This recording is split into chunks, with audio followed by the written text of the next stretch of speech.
Hola, aujourd'hui, j'ai décidé de prendre la voiture, afin de contribuer à l'empreinte carbone de l'humanité.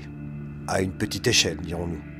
Je suis donc parti au fond de la vallée d'Ossau, dans les Pyrénées, pour vous y faire découvrir un bâtiment typique que l'on retrouve à la frontière. Je me suis donc rendu au col du Pourtalais, afin de vous présenter les Ventas. Oui, les Ventas. Grosso modo, c'est l'équivalent de l'aire d'autoroute d'autrefois.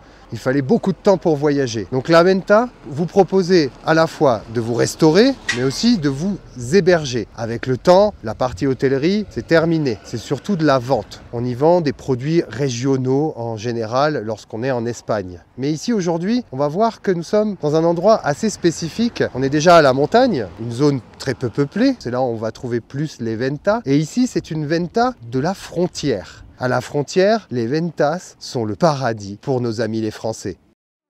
Bien que le col du Pourtalais soit situé à près de 1800 mètres d'altitude et d'accès peu pratique, comme les Ventas des grandes frontières, avec celle d'Irún, du côté du Pays Basque, ou bien celle du Perthus, du côté de Perpignan, cette frontière compte pas moins de 5 Ventas. Elle attire à la fois les Espagnols, avec les stations de ski à proximité, telles que Formigal, mais aussi des Français, mais pour une raison supplémentaire. Donc là, maintenant, on va voir la première des raisons pour laquelle les Français aiment venir à la frontière. Il a raison. Oui. Il a raison. J'ai entièrement raison. Voilà, ça c'est la raison pour laquelle ils viennent surtout, c'est qu'il y a énormément d'alcool. Comme vous pouvez le voir ici, on va pouvoir retrouver tous les classiques comme le Picard, le Quickie, la Maquila ou encore, je ne sais pas moi, de la Posca, hein, par exemple. Le Jean-Jacques Daniel. Ou le Jean-Jacques Daniel, ouais, effectivement. Bon, moi je vous cache pas, c'est pas trop mon délire. Ce que j'aime bien, c'est manger. Et heureusement, on retrouve la plupart des produits classiques espagnols dans ce type de supermarché. Un rayon de chorizo bien achalandé, comme à chaque fois. Hein. On a aussi nos amis les jambons. Et le classico espagnol, le petit rayon de chips. Le rayon de chips où on va retrouver des marques américaines qu'on connaît tous, comme les Cheetos. Là, on a les biscuits typiques, pâtisserie espagnole. Souvent très grasse. Une autre sucrerie classique, les fameux Filipinos. Grosso modo, c'est des petits biscuits en forme de donut entourés de chocolat. Hein. Rien de bien extraordinaire non plus. Tout ça, c'est du tout rond. Là, on a le fameux Colacao. Ça, on va en prendre. Je vais vous faire une petite vidéo pour vous montrer aussi des produits typiquement espagnols, comme ce chocolat en poudre. Le rayon de l'huile d'olive, toujours très important. Je vous rappelle que les Espagnols consomment énormément d'huile d'olive. Là, on a le rayon Haribo, quoi. Ah, là, on a un classique espagnol aussi, le Nutella, mais version espagnole, qui s'appellera Nocilla. Une des habitudes qu'on va retrouver dans les Ventas, c'est tout, mais en gros. Vous avez cette énorme pot de Nutella à 30 € qui fait 3 kilos. Si vous avez une envie de mentos dantesque, vous avez la solution. On retrouve aussi tous les fruits secs. Les Espagnols sont des grands fans de fruits secs. Et surtout des pipas.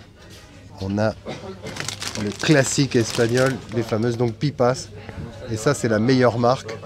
Enfin, selon Loisero, c'est la meilleure marque. Facundo. Ici, c'est cher. C'est cher.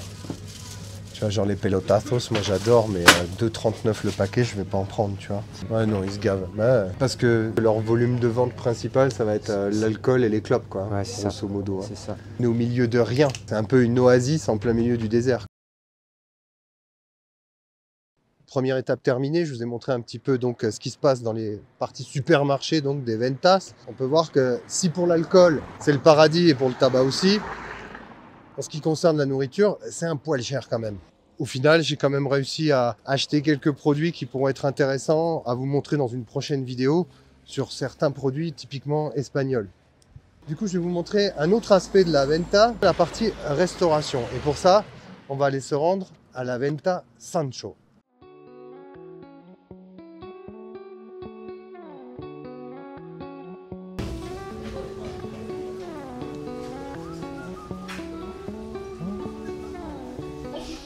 Bon, on a trouvé une place pour manger dans cette venta. Il y a un peu de bruit, j'espère qu'on va bien nous entendre. On est à la Venta Sancho. Je vous cache pas que les derniers avis qu'on a vus sur Google, ils étaient pas très positifs. Ni mes dernières expériences. Et ni tes dernières expériences, oui. Il y en a eu une il n'y a pas très longtemps et c'était assez catastrophique. Donc on va le tester maintenant, on va voir ça. On a droit à une carte en français, bien sûr, puisqu'on est à la frontière. Classique, un plateau de fromage, du porc grillé avec du jambon à 9 au plat, un classique. Qu'est-ce qu'il y a comme tapas? Des calamars, ça m'intéresse. À 13 €, ça m'intéresse beaucoup moins tout à coup. Des croquetas, ouais, les croquetas, c'est un classique. Ça, on va en prendre un petit peu en entrée quand même. Par contre, je vois pas de formule où il y a tout compris, tu vois. Un plat, deuxième plat, de l'eau, du dessert, du vin. Bon, on va voir ce que ça donne. C'est mangeable hein, pour le moment. Mon plat est finalement arrivé, ça a pris un peu de temps, mais franchement, ça reste honnête. Ouais. On n'a pas non plus attendu trop de temps. Et en plus, visuellement, ça vend déjà du rêve.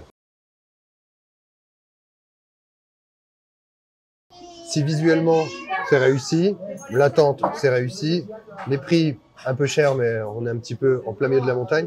On va voir maintenant en termes de goût. On va d'abord tester, c'est quoi ça? Ça m'a l'air d'être le chorizo. Donc c'est vraiment une tête de chorizo. C'est bien grillé, c'est bien cuit, c'est bien gras, c'est du chorizo. Hein. Mais c'est bon, franchement c'est bon. Les fameux petits pimientos, bien grillés, bien salés. Ça c'est toujours très bon. Ouais. En termes de texture, on a quelque chose qui est assez craquant à l'intérieur. On a le bon goût du poivron, c'est bien salé. Ça se marie super bien avec justement les œufs au plat, du chorizo, même une tortilla de patatas. Bon, on va s'attaquer à la saucisse de montagne. En termes d'odeur, on est loin du chorizo. Ah ouais, elle a vraiment goût à montagne. Il y a moins de gras. Pas trop de gras, ouais, on dirait. Ouais, elle est moins grasse que le chorizo. Le chorizo, c'est très très gras, quoi. Et c'est moins épicé. C'est plus subtil. Si on devait comparer le chorizo comme celui-ci ou la saucisse de montagne, j'ai quand même une légère préférence pour le chorizo, qui est quand même bien plus gras. Donc ça fait du bien, surtout là, il fait quand même assez froid. Donc ça tient au corps. Mais la saucisse est pas mal. Je pense que pour goûter, c'est un plat, c'est un classique, quoi. On a un peu de tout. Rien qu'avec cet unique plat, je pense qu'on est bien, quoi. Bon, le faux plat, il n'y a pas grand-chose à dire, c'est un faux plat, quoi. Bien baveux, mais ça reste très bon. Et ça se marie, encore une fois, très très bien avec le fameux pimientos. Repas terminé maintenant. On va pas prendre de dessert parce que déjà j'ai plus la place. Vous avez vu, c'était quand même assez conséquent. Et qui plus est, en Espagne, les desserts, souvent c'est pas extraordinaire. Et dans cette venta, j'ai un peu peur. On se retrouve dehors. Je vais vous donner mon avis général sur ce repas. Bon, bilan de la partie resto de la Venta Sancho. Contrairement à ce que peuvent dire les commentaires sur Google, c'est pas si mauvais que ça. L'attente n'a pas été longue, on a été bien servi, le personnel est courtois. En termes de qualité de nourriture, ça reste correct, c'est pas extraordinaire non plus par rapport au prix. Mais franchement, on y mange bien et une fois qu'on a terminé, on est repu. J'espère que ça vous a plu, c'était une vidéo assez courte où je vous montrais un petit peu les ventas. Si ça vous plaît, vous voulez quelque chose de plus complet, n'hésitez pas à me le dire dans les commentaires. Et n'oubliez pas aussi de vous abonner. Je vous dis merci et à la prochaine. Hasta luego.